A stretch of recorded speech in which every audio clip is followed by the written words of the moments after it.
A reading from the Gospel of John. As he walked along, he saw a blind man from birth. The disciples asked Jesus, "Rabbi, who sinned, this man or his parents, that he was born blind?" Jesus answered, "Neither this man nor his parents sinned. He was born blind so that God's works might be revealed in him. We must work the works of him who sent me while it is day. Night is coming when no one can work. As long as I am in the world, I am the light of the world." When he had said this, Jesus spat on the ground and made mud with saliva and spread the mud on the man's eyes, saying to him, "Go wash in the pool of Siloam," which means sent. Then he went and washed and came back able to see. The neighbors and those who had seen him before as a beggar began to ask, "Is this not the man who used to sit and beg?" Some were saying, "It is he." Others were saying, "No, but it is someone like him."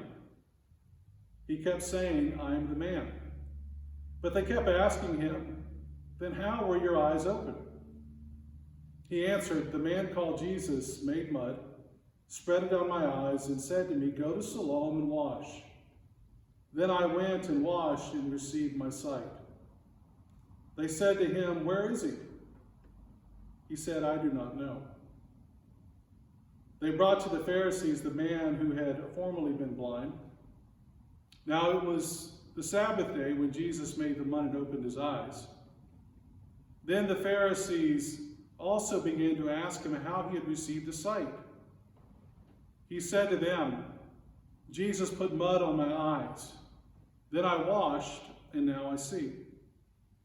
Some of the Pharisees said, "This man is not from God, but he does not observe the Sabbath." But others said, "How can a man who is a sinner perform such signs?" And they were divided. So they said again to the blind man, "What do you say about him? It was your eyes he opened." He said, "He is a prophet."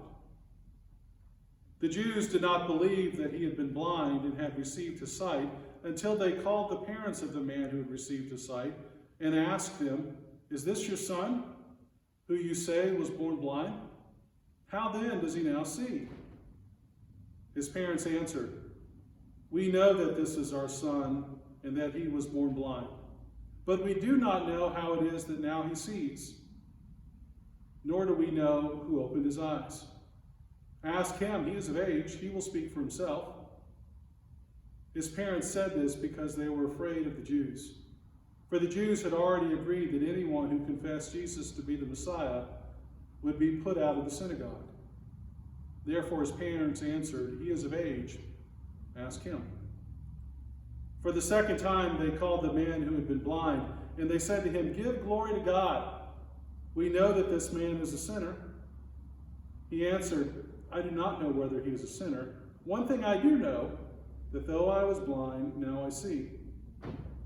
They said to him, "What did he do to you? How did he open your eyes?" He answered them, "I have told you already, and you would not listen. Why do you want to hear it again? Do you also want to become his disciples?" Then they reviled him, saying, "You are his disciple, but we are disciples of Moses. We know that God has spoken to Moses, but as for this man, we do not know where he comes from." The man answered, "Here is the astonishing thing. You do not know where he comes from, and yet he opened my eyes. We know that God does not listen to sinners, but he does listen to the one who worships him and obeys his will. Never since the world began has it been heard that anyone opened the eyes of a person born blind. If this man were not from God, he could do nothing." They answered him, "You were born entirely in sins, and are you trying to teach us?" And they drove him out. Jesus heard that they had driven him out, and when he found him, he said, "Do you believe in the Son of Man?" He answered, "And who is he, sir? Tell me so that I may believe in him." Jesus said to him, "You have seen him, and the one speaking with you is he." He said, "Lord, I believe," and he worshipped him. Jesus said, "I came into this world for judgment, so that those who do not see may see, and those who do see may become blind." Some of the Pharisees near him heard this and said to him, "Surely we are not blind, are we?" Jesus said to them, "If you were blind, you would not have sinned. But now that you say we see, your sin remains." This is the word of the Lord. Thanks be to God. I'm still angry. What about you? I'm still angry. As much as I try to get out of this pattern, I keep returning to it. Now, I may project this outward persona of one who just kind of rolls with things in life, but inwardly, I crave order, predictability. I want the world to play by the rules. I want mastery over my own schedule, my health, my life, my future. I want to know that the people I care about will be well. I want to know that the earth will be well also. I want to step into the spring and enjoy the azaleas, even the dandelions, and trust that once again God is making all things new. But I'm angry this spring because I'm not sure what to think anymore. I feel like my control has been taken from me. My control taken by a virus I can't see unless I look under a microscope. Taken by this disease, this nebulous disease that none of us had heard about even 3 months ago. I feel like I've given my control up to an endless news cycle of one headline after another, harbingers of bad news that keep me from being productive, that take even my brightest hopes for the future right from my soul. I feel like I'm out of control. And I suspect you feel the same way as well. And because we're spinning in this way, we want to hold someone accountable, don't we? We want to point to someone. We want to blame others for what has happened. I know I do. I just want to point the finger at the person that made this happen. The problem is, I don't know where to look. I could point toward Wuhan, China, toward the so-called wet market, where we're told this virus emerged in the human population. But what good would that do? I could blame the leaders of China. Could they have contained the virus? Could they have told us earlier? I want to blame our own leaders. Why don't we have the testing supplies that we need? Why does it feel like we were a little late to the table of information? I want to blame those who are hoarding hand sanitizer in the garage when some people don't even have one bottle in the house. I'm angry. And I want someone to be responsible for it. Maybe we should just point to God. Did you do this? Was this your plan? And if so, why now and why us? Did we finally cross the line? Are we paying the bill in some way? I just want to blame someone. But the world is so out of control, I don't know where to look. I can't even see where to step next on this unwelcome journey.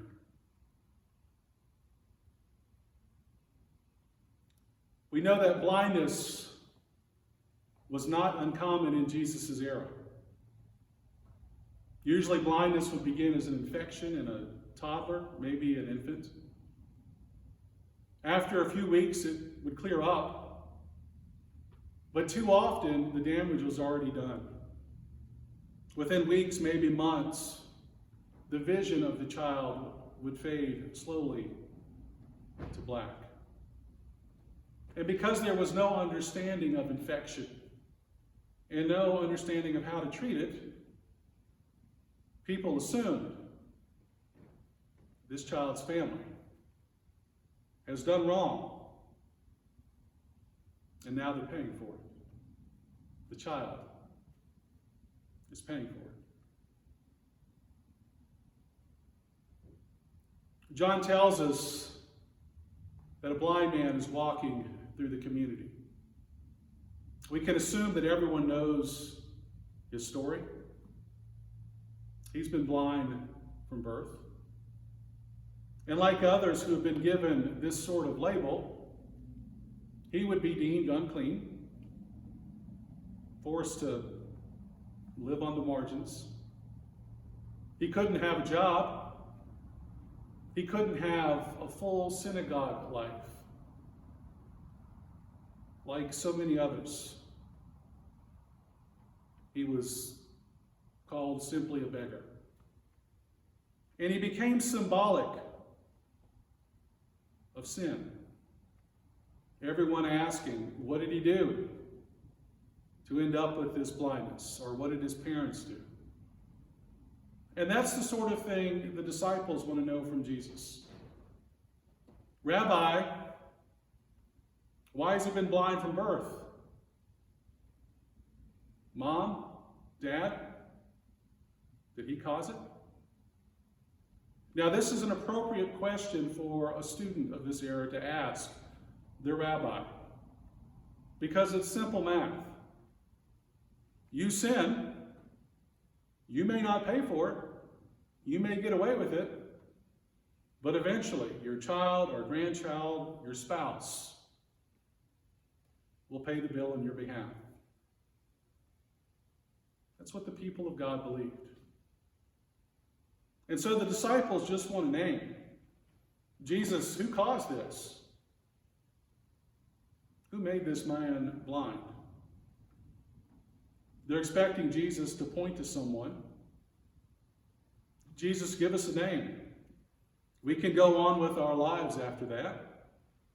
And surely Jesus has heard this sort of query before. Whenever there's a storm, whenever a building collapses, when someone is bleeding, when they're sick, there's got to be someone to blame. Someone's sin made it happen. Jesus, just give us a name. We just want to know. And then we'll head on down this road. But Jesus responds with complexity